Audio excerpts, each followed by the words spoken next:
and sometimes it hits the nail on the head for some people. Hey everyone, thanks for dropping by. Today we're going to talk about a song that I've been really wanting to sort of sit with and break down and explain the process of for quite a while now. That song is called Villains by Tessa Barcelo of the Bookish Songs Collective. Recently the song has gotten over the milestone of 100,000 streams on Spotify. I think it's sitting at about like 112, 114,000. Either way, I commend the artist and the collective for getting it to its desired audience and making a song that resonates with the people that it does. I had the absolute honor of producing this song, and I really like how it came out, and it was an amazing creative process. I'm going to be sort of going step by step here into some of the things that I think really helped this song sort of shine, both on my part and on the artist and songwriter's part, and I'm really excited to dive in, so let's get right to it.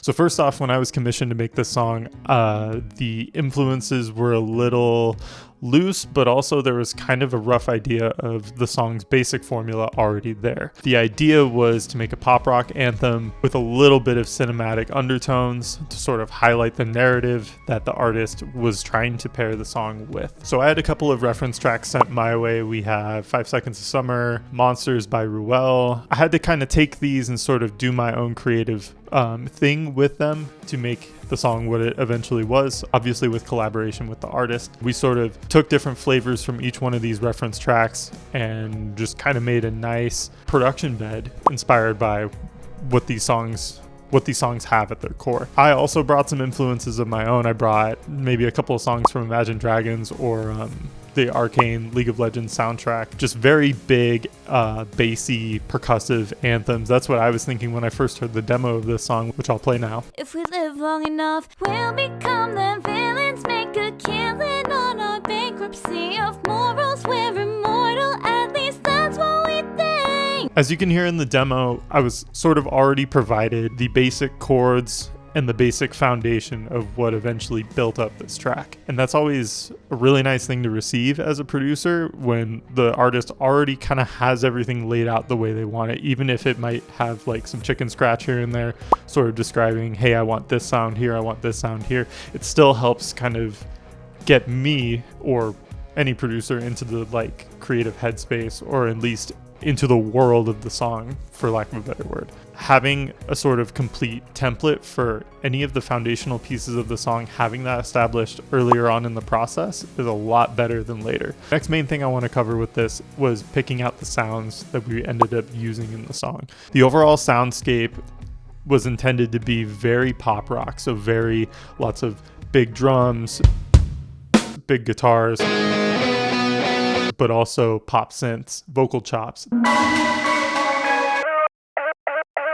Things to make it still feel pop sensible, not too over the top. With that came a lot of back and forth and some turn this down, turn this up moments, but then also some maybe try a different sound, or try breaking it down a different way, or maybe try playing this instrument with this instrument instead. And eventually the end result is what we came up with. Another thing I want to bring up is, if I were to break this down even further, let's talk about drums. The drums in the song were originally meant to be very acoustic, I think, earlier on. I think we were leaning more acoustic with some of the references we were using. Then I started thickening up the kicks and the snares with more electronic samples like you'll hear right now.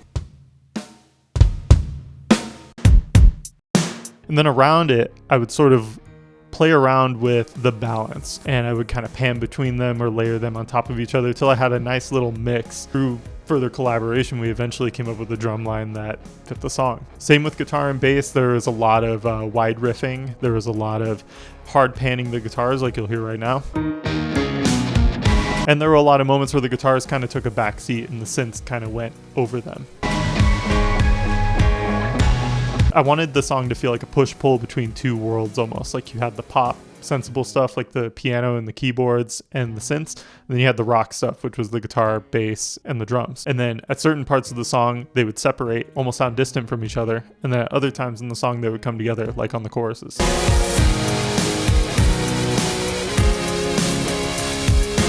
There's also a lot of synths and ear candy in here. I personally find that One way to kind of hook a listener in, especially when the singer's done singing or needs a break, is to sort of implement some sort of noise, whether it's a synth, whether it's a guitar lead, or it's some sort of sound effect that repeats or has some sort of rhythmic melodic flow to it. In this case, I used a special vocal chop that I'll play below.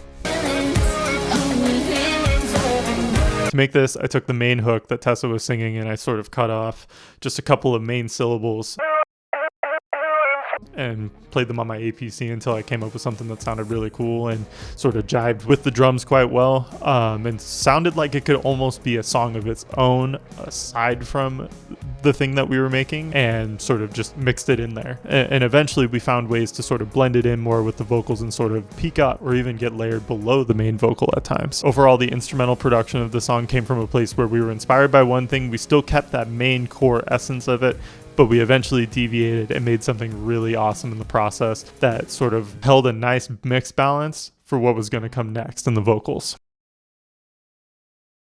Moving on to the vocal production of this song, it was pretty simple to approach at first because I already had the main parts laid out for me from the artist. So because we already knew where the main melodies were going to sit, it was really easy to stack new melodies on top of that later. And this is also a lesson that I've learned over time is with vocal production. So once you have an instrumental made for a song and you're working on the vocals that are going to be in the song over it, you have to find a nice balance between what's creative and what pushes the song in a good direction and what is good for the song in general. So for example, this song has a lot of lower moments where it sounds like there's only one vocal, and sometimes there is, other times they're doubled. But oftentimes this song sort of explodes and has moments where other vocals peek in and peek out. That took a lot of collaborative effort for both me and the artist. We had to decide where we wanted high harmonies, where we wanted stacks of recorded harmonies, where we wanted artificial harmonies, and most importantly, where we wanted different vocal styles to sit. For example, during the last chorus, when we have an explosion of backing vocals, which I'll play next. We'll become the villains, make a killing. Another standout moment for me is before the final chorus, when we have all the different vocals sort of die down a little bit, quiet themselves in energy, except for one little vocal in the middle, and they're sort of gathering around each other, making almost like a chanting group vocal kind of thing. Nothing backs us down. There's a couple other moments I'd like to mention, but overall, the entire acapella was treated in a way so that if there were moments that we wanted emphasized or moments that we wanted to sound bigger, we were able to do that and sort of navigate around the main top line that the artist wrote. We made sure that even after we did a couple of key changes or even after we did some sort of moving of certain parts, I think there were a couple parts in the original demo that didn't make it to the final production. I think it might have been more towards the bridge. Maybe we cut a part or two out, but either way, there was still a lot of room for making sure that the main idea that was presented in the beginning still translated even after we created all of these new little arrangements to kind of make the song feel more theatrical but also keep its pop sensibility. There were also some moments when it came to vocal production to add more to the rock edge of the song. We had a couple of vocals that sort of held a note longer than some of the other ones to sort of add a bit more energy to the part, while the rest of the vocals kind of sank into the normal lyrics that the listener was familiar with hearing earlier on in the song, and I'll play that right now. No honor, no sacrifice. I learned from doing the vocal production on this song that working with the artist to fit vocal ideas to a song can really sometimes help the emotion or the story of what the song is saying happen a bit better than just laying what the artist gives you on top. Sometimes it takes a little bit of back and forth and a little bit of collaboration to decide what does a song really need, because all songs are different. Next, I want to talk about arrangement choices. So you have production, which is making like the actual song elements like instruments and doing that kind of thing, building up the track. Then you have what we talked about, which is vocal production, sort of gluing the vocal ideas to the song and making it all kind of make sense together and sort of sit in the same room with each other. Next, we have arrangement, which is kind of like the in-between. It's kind of like the middle ground. Arrangement's a good way to think about just organizing your song, like where you want to put things, where you want to stack things. There were a lot of rise and fall elements, particularly in the bridge of this song. At the end of the chorus before the bridge, you sort of hear all the elements sort of close back in and sort of ducked down. At this point, I've kind of taken the reverb and automated it down so that none of the chorus energy bleeds through into the bridge, and it sort of transitions into its own thing. And this was important because Tessa's vocals are very quiet during the bridge, and they need kind of space and room to breathe. Nothing scares us, nothing backs us down. Even from a vocal side, she provided me with some whisper sort of choral vocals for like panning, a lot of different background layers that I could quietly mix into the background, almost kind of like a secret weapon for the song. Those vocal layers alongside the choir and the building strings led into the little other fall moment, so a little bit of a rise with some of the background vocals that I'll play right now, leading into that quiet part before the final chorus, and then right back into the chorus energy. Another arrangement choice that I personally like to do when it comes to producing is I like to stack things in a certain way. Like I like to have, let's say I have 4 layers in a main part of the song, like a verse or a chorus. If I want to progress that, I'll just add like 1 or 2 more that are either playing the same thing or it's playing like a counter melody or something to progress the song or to make the listener think, okay, we're moving on to the next part. A good example of that is in the final chorus when the guitars sort of have another stack on them of leads, and I'll play that right now.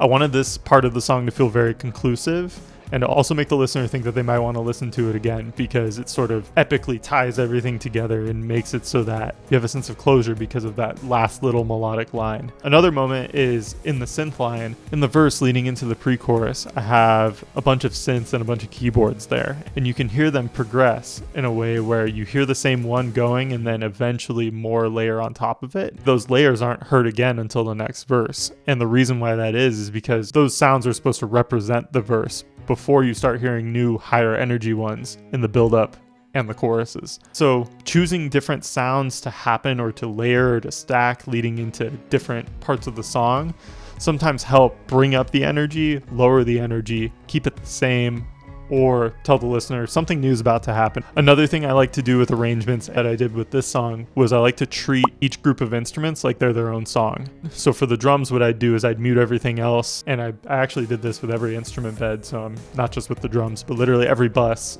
and group of instruments in the song, I would solo that and start playing stuff over the main take of what was going on in the song. So like I'd have the main guitar in the middle, and then I'd record all the extra takes around it in the left and the right headphone, or I'd have the main synth line and I'd record just 1 or 2 on top of it as the song went on. And I would do the same thing for drums. I would add bigger drums on top of the littler ones up until the arrangement kind of sounded full, or that each part of the song, each little subgroup of the song's instruments could almost stand out on its own and be its own thing. One thing that I learned while producing this song is that a great song has to have thoughtful songwriting in order for a production to benefit it going forward. For example, the song itself could have sat as its own thing, even just piano and vocals, before I even touched it, before I even started putting my own instruments on it, before I started composing over it, or before we started adding more vocal layers to the mix.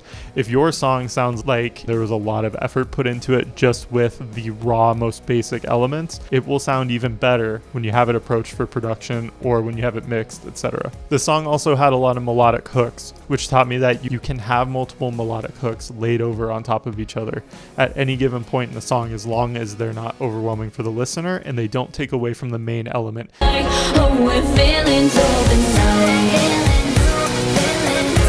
The artist and I sort of pass notes back and forth saying, okay, maybe bring this one down, maybe bring this one up, maybe widen these, bring these closer together. That collaborative process is, in my opinion, what really brought this song together and sort of made it sound the way that it did.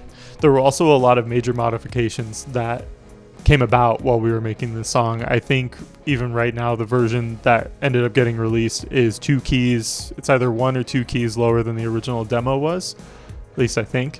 But there was some sort of key changing or some sort of like core element that got changed along the way at some point. And sometimes that can really help bring in some new energy or sort of help the vocalist feel a bit more like they're within the song's range.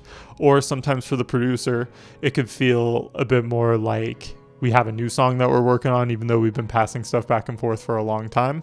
And that's another thing I wanted to bring up is this song ended up taking months to produce. instead of sometimes what usually is a couple of days to a couple of weeks process. And sometimes that's just turnarounds. Sometimes that's waiting to hear back from others for feedback. There's a lot of reasons why a song could take longer than expected, but sometimes it's for the best because over time our ears sort of get used to the song, and sometimes we'll hear it differently, or we'll start hearing imperfections that aren't really imperfections.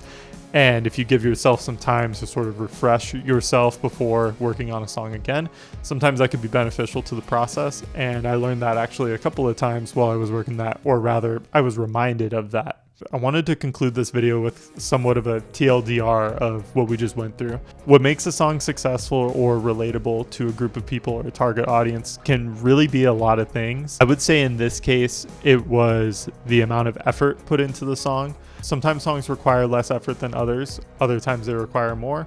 It really just depends on a song by song basis. I would say in this case, the main thing was collaboration. I think working with the artist and trying to figure out what story we were trying to tell and where we were putting things really helped it shine. I also think finding the right inspiration to go off of from either a production standpoint or from a vocal arrangement and singing and performing standpoint is very important. Having a sort of baseline for here is what I'm trying to create in essence can really help get you on the right foot regardless of where in the process you are. There's even a lot of things that I'm still yet to learn too when it comes to making music that can appeal to a wide or a niche audience. It really just depends on what an artist wants to create or what I feel like producing. And sometimes it hits the nail on the head for some people. And I think that that's really a big lesson to learn, is there's kind of a random variable factor to what people gravitate towards in music and what people don't. And sometimes what people don't might end up being a hidden gem at some point. Thank you guys for watching, and I'll see you next time.